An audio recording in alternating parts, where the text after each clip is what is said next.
What's up people, Sam here. Superfiring turrets. The idea of having one turret above and behind another so they can both fire at the same target across a wide angle. Brilliant idea, and they've been around since the Dreadnought age of battleships as far as I'm aware. But today ladies and gentlemen, I introduce you to a new generation of superfiring turrets. The 360-degree superfiring turret. Well, it's not really something new. I posted about this already about a year ago from the devs subreddit. And I also know that people have done this in from the devs even before that. And there's probably been ideas of doing that outside of the game as well. But anyways, today is the day that I make a tutorial about it. There we go. This technology uses breadboard, but don't worry, it's so easy that even if you know absolutely nothing about breadboard, this could be like your first project.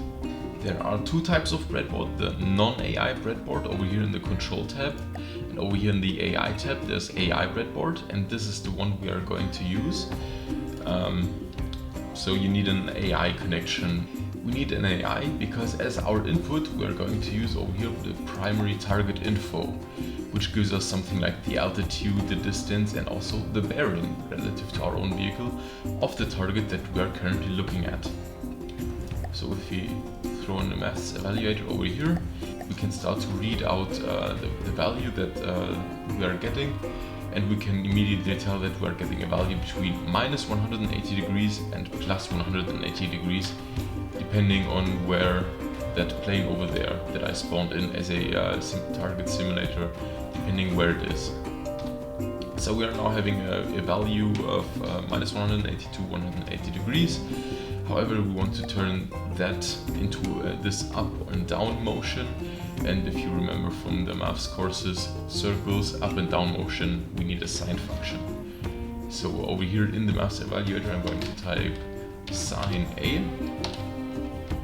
And if we now get a propulsion output over here, we can see that our output is now moving between minus 1 and 1, which is exactly what we wanted. But because, as you can see, our turrets right here, if we imagine a middle point over here, the turrets aren't straight in front, but are like offset by 45 degrees, like we have front right turret, front left turret, etc. We have to change the mass evaluator a little bit, so we need to add that 45 degrees offset right here, so we type A plus 45 degrees. Create a second mass evaluator for the other turrets, where we type sinus of A minus 45 degrees. There we go. And also give it a propulsion down here in the miscellaneous axis. And there we go. Now, because we have 4 turrets, you'd think that we need 4 outputs. However, like each diagonally opposite turret is doing the exact mirror of the other one.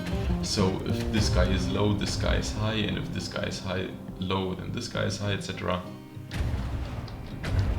So what we actually do is we just reverse the mapping down here in the pistons. So we now have 4 turrets sitting on top of 4 pistons. We obviously have to map the input to those pistons. I usually do it by trial and error. Do keep in mind though that, as you can see right here, the piston cannot go down, like it can't fold itself into itself, so it can take on a value of like minus 1. So what you actually need to do is you need to give it a resting output of a few meters, depending on what turrets you have, and click down here, toggle the add instantaneous request to resting request. That means that the default expansion will now be the 4 meters that I've set it to.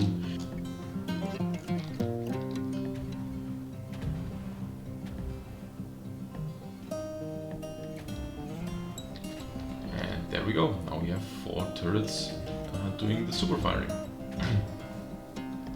Now obviously their movement is very much exaggerated, but you can just like change the setting, like how much they listen to their input. Alternatively, you can tinker around on the breadboard a little bit as well, until you get the setting perfectly right so that they don't exaggeratedly move up and down.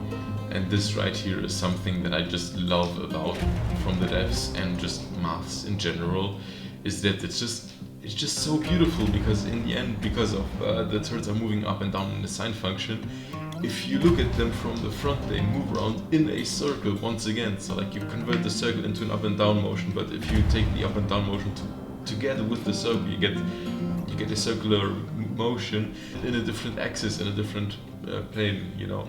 And that's just really satisfying and pretty to look at.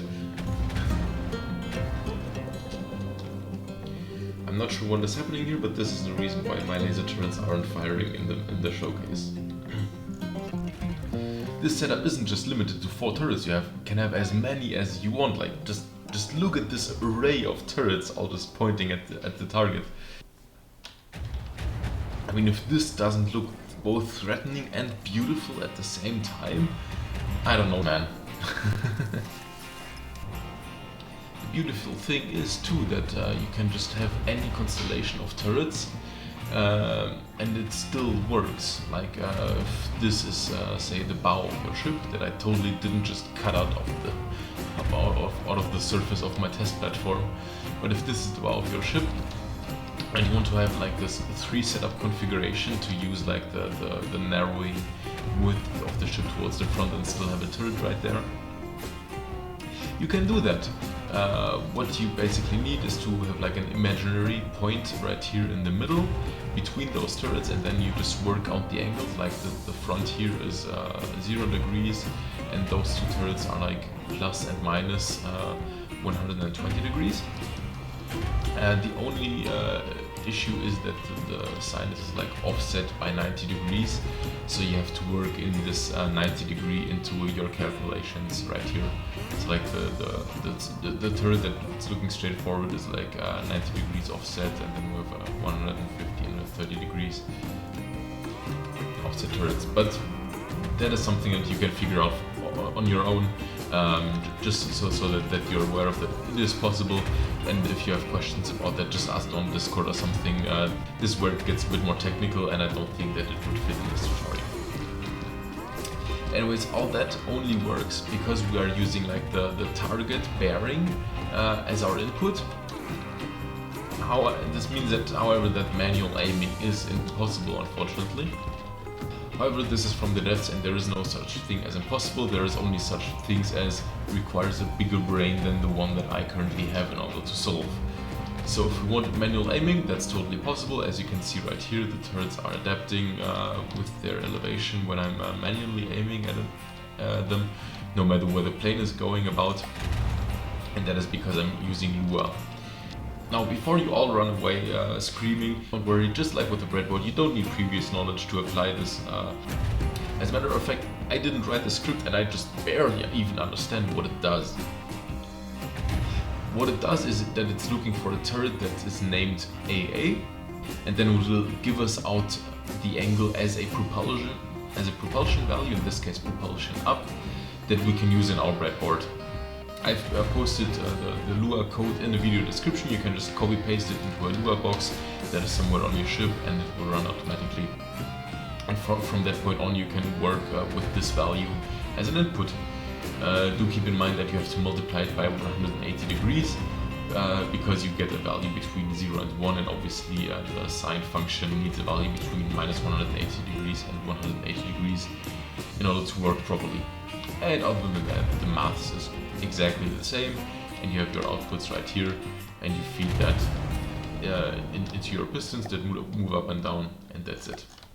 However, do keep in mind that you cannot name one of the big turrets AA, because unfortunately the movement up and down on the pistons sort of confuses the math, and it doesn't work, and it's getting very jittery and everything. You actually need an extra turret.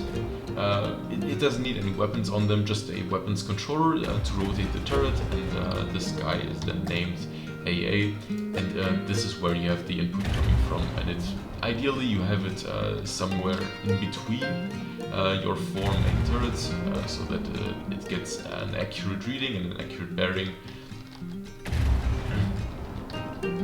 And this is then where the Lua can read the coordinates from. The game is being very weird today, Some of my steam engines are bleeding. I think they're on their period. Anyways, that's about it for me. I hope you enjoyed it. I hope you found this thing informative. Sorry if the audio quality is kind of bad. I moved to a new place. That's also the reason why there haven't been any uploads lately. But hey, we reached 1,000 subscribers, so thank you so much for that. I uploaded a celebration video and absolutely nobody bothered to watch it, so here it is right now again for you to enjoy. Thank you everyone who watched, thank you everyone who supports me, thank you everyone who is hanging out on the Discord. Anyways, thank you everyone for being a part of this community, and I will see you in the next video.